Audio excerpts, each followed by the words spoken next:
I'd like to give the floor now to His Excellency, Mr. Mohsen Ahmad Khan, Ambassador of the Islamic Republic of Pakistan.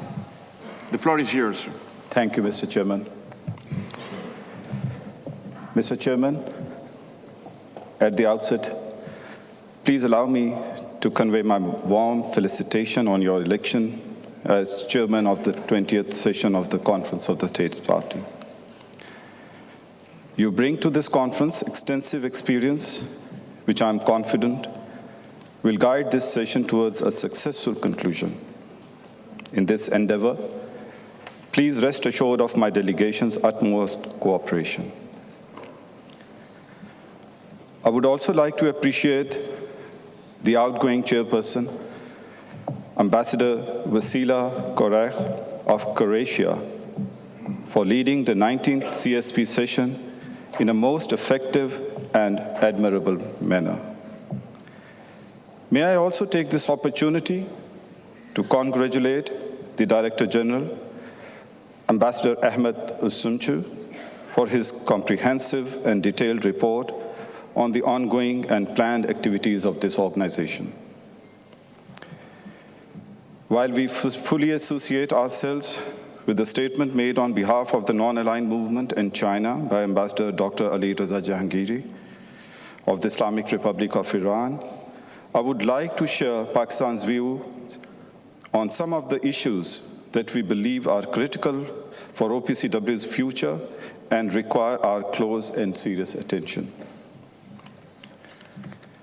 Mr. Chairman, Pakistan welcomes the significant progress achieved in the elimination of chemical weapons and destruction of chemical production facilities in Syria. We also welcome the establishment of the Joint Investigation Mechanism under the unanimously adopted UN Security Council Resolution 2235, and we hope that it will conduct its mission in an objective, impartial, and comprehensive manner.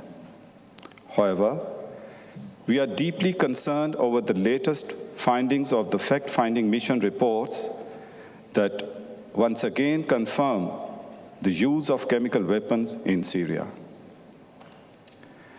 Pakistan remains strongly opposed to the use of chemical weapons by anyone and under any circumstances. We have repeatedly condemned the use of chemical weapons in Syria and the resultant killings of several innocent people. We find such acts totally reprehensible and completely contrary to global legal norms and standards. We strongly reiterate that those responsible for such heinous and deplorable acts must be held fully accountable. Mr. Chairman, Pakistan regards the Convention as a comprehensive and non-discriminatory disarmament instrument and strongly believes that it is worth every effort to preserve and strengthen this regime.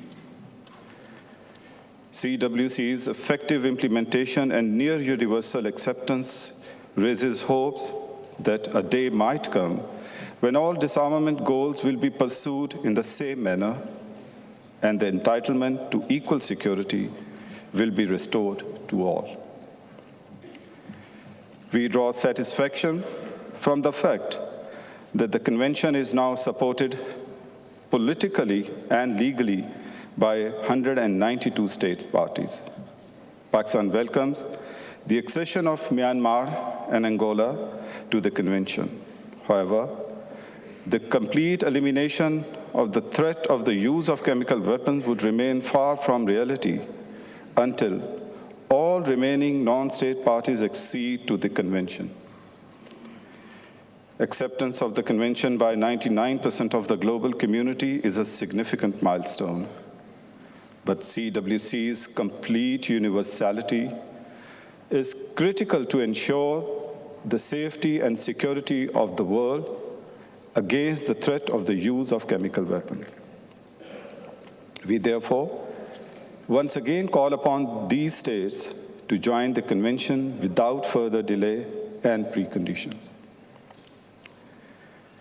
Mr. Chairman, Pakistan takes its responsibilities to implement the Convention very seriously. This is evident from our national legislation that comprehensively covers our national and international obligations under the Convention.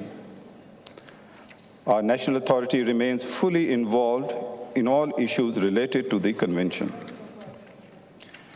In line with our unwavering commitment to international security and global chemical disarmament, Pakistan has recently established a CWC Regional Assistance and Protection Center, which was formally inaugurated by the Director General OPCW, Ambassador Ahmed Usumchu, during his visit to Pakistan a few days ago. In addition, Pakistan also continues to regularly conduct basic and advanced regional and international assistance and protection courses. The 5th International Advanced Course on Assistance and Protection was successfully held in Islamabad from 16 to 20th November 2015, whose proceedings were also witnessed by the Director General.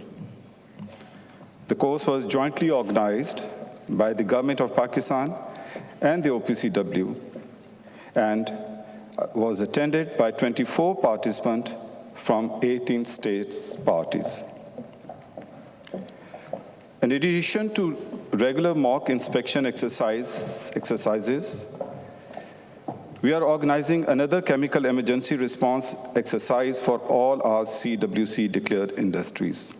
Likewise, keeping in view the global focus on chemical weapons, our CWC National Authority has also successfully organized a national seminar on chemical safety and security in Islamabad in June 2015. The seminar was attended by a senior OPCW expert and all relevant national stakeholders. Pakistan is also willing to share its expertise in countering the use of IEDs by terrorists. Pakistan has recently established and declared a Schedule 1 Chemical Protection Research Laboratory, which was also visited by the Director General during his recent visit to Pakistan. We look forward to provision of training opportunities for our experts and hope that it would soon be recognized as an OPCW designated laboratory. Mr. Chairman, my delegation attaches high priority to CWC's provision on international cooperation and assistance. Pakistan believes that CWC implementation should be carried out in such a manner that it does not adversely affect the economic and technological activities of the states parties. Accordingly, Pakistan fully supports enhanced international cooperation in economic and scientific fields. We believe that investment in this important field of peaceful uses of chemistry will renew the interest of a large number of states parties in the Convention in the years ahead. There is also need for allocation of adequate financial and human resources for the implementation of Article 11 related programs and initiatives by the Technical Secretariat. It is equally important to follow up the recommendation of the Third Review Conference regarding implementation of Article 11. We appreciate the timely decision to establish an advisory board on education and outreach, and Pakistan assures you of its full support to its effective functioning. In conclusion, Mr. Chairman, I would once again like to reaffirm Pakistan's unwavering support for the core objectives of the Convention and our continued active and constructive participation in OPCW's activities. I request that this statement be circulated as an official document of the 20th session of the Conference of the State Parties. Thank you, Mr. Chairman. Thank you, Ambassador. Thank you for your intervention.